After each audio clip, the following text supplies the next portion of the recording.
Welcome to the Queer Conversation podcast, brought to you by Rotary Media, a show where we discuss all things queer. I am your host, Silke Bader, a publisher and producer in the LGBTQI space in Australia for the past 30 years.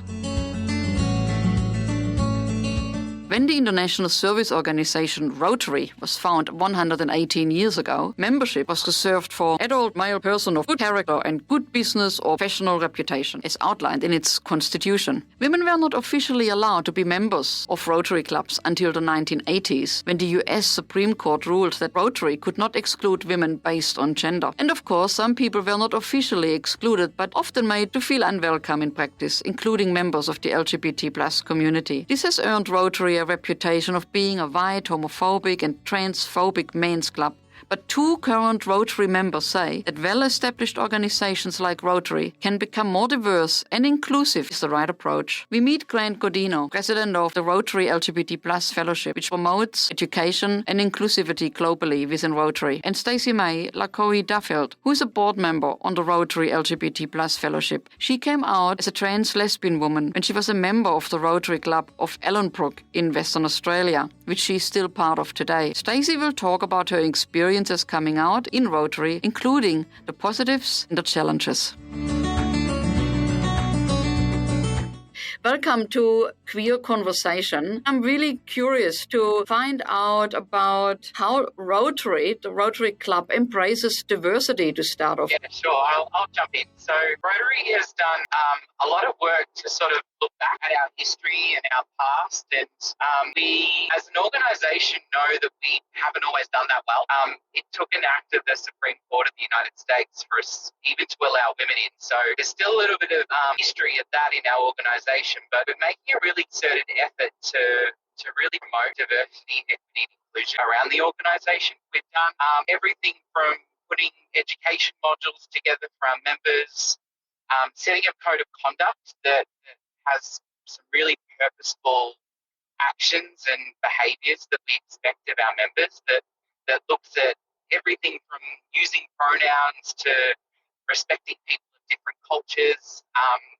It's a really positive start, and we're really starting to also look into what our membership looks like, to understand what we need to do to continue that journey of both learning and making positive change within the organisation. The LGBT+ fellowship that I'm part of is just one example of that. Probably the best way to think of the fellowship is to think of it as like a pride network.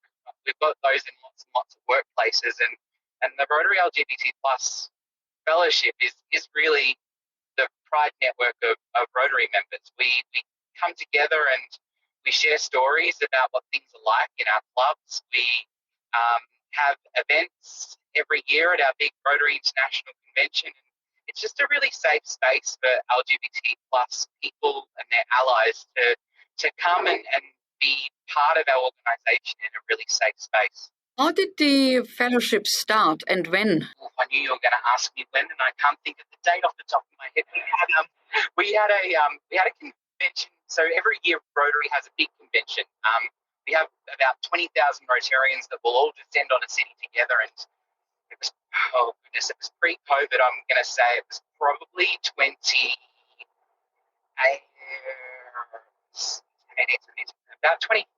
we had a Rotary convention in Atlanta, and it was really the start of Rotary's DEI journey there. And we had a breakout session that talked about being inclusive to LGBT+ people in clubs, and it was there that this idea of having a fellowship for LGBT+ people was really imagined and came up. So it just happened really organically out of a really positive conversation with members. One of the members, Stacey, you have joined Rotary. You also came out as transgender. What was your journey at a Rotary Club with that? So for me, I'd sort of hit a really dark part of my life where I was competing with the need to transition, but also having a very white male life. And I kind of joined Rotary to rebuild my sense of community or connection to the community, because I'd started to isolate myself and managed to the club. I'm in the club of Ellenbrook in WA, in Australia, and they were so supportive of me as an individual at that space. And I eventually sort of gained the confidence and the support I needed to complete transition. So in February this year, I actually transitioned and went to my club to tell them what was going on. And within a week, they had changed my name, my pronouns, my details on the Rotary system, and I've really just been super supportive. And through that, I was then connected to the LGBT fellowship. And that's when I then reached out to Grant and really then suddenly realized that actually Rotary had this wider LGBT community. And that was just a really eye-opening experience for me and a really great chance to connect. And then I felt like, so one of the members in my club was, is an older male that didn't really understand, and for a couple of weeks didn't really talk to me or communicate with me. Not that he was offensive or rude or anything like that, but just, it's like something really new. And then I also noticed that Grant had, or the fellowship had tools on their website for how to help educate clubs. So obviously that's when I fell in love with that sort of space and wanted to do more. And I've really got involved in the fellowship to try and spread that word to help support clubs with. There are people that have traditionally been in Rotary a long time who have a traditional view, but it's not where the club is at. The club is very progressive in their diversity, equity and inclusion policy, and they really want to make a Rotary a place for everybody.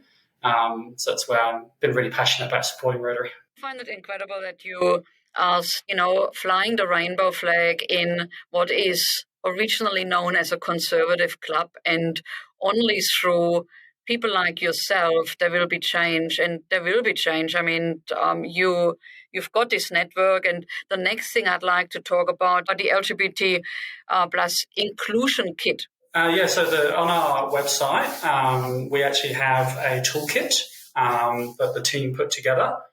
And that allows clubs to really do like a self-assessment. So many people in the external environment would know like Rainbow Tick. So it's a very similar process that's available for clubs to really do that deep dive into themselves, to ask themselves, where do we sit as a club?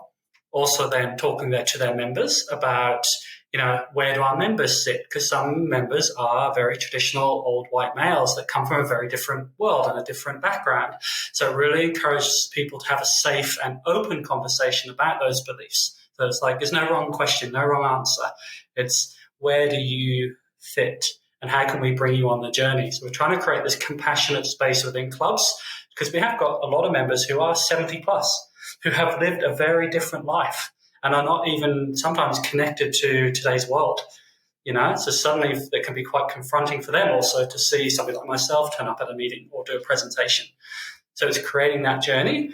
And on the back of that, we then give them tools and education to be able to connect with that LGBTQIA plus community. And then from there, they can, do assessments, connect with clubs, do some promotional work. And that toolkit covers all of those aspects. And I recently presented that. So my district governor allowed me to do a presentation to the wider group, which I did an hour-long video about that toolkit, and obviously offering them to go to clubs and talk them through that journey from, somebody from my experience about how that feels and how to be supportive and ask those questions. So it's a really positive document. Grant was probably part of the team that developed it. I've just sort of sold it to my part of the world in WA. I don't know whether, Grant, you want to talk more about it? I've talked about the detail in the document. Yeah, it's a really great sort of tool for clubs to assess where they're at, to look at the things that they're doing and decide whether or not they are inclusive. And it's a lot like the Rainbow Tick or the Australian Workplace Equality Index and things like that. It's sort of a pulse check on how you're going around LGBT plus inclusion within the club. The uptake of it's actually been really, really great, and we've got some really good feedback from lots of clubs all around the world about that one. Yeah, that guide's been up on our website for about a year and a half, maybe 2 years now. Thank you so much for joining us, Stacey and Grant. Really appreciate it to shine some rainbow lights on the Rotary Club. This is some fantastic work you're doing, and congratulations. Thank you so much. Thank you. Thank you for having us. Thanks for listening. If you enjoyed this episode When you would like to help support the podcast, please share it with others, post about it on social media, or leave a rating and review. To catch all the latest from us, you can follow us on Instagram, Twitter, TikTok, or Facebook using the tag @LottleMedia, or head over to our website lotl.com. Thanks again, and I'll see you next time.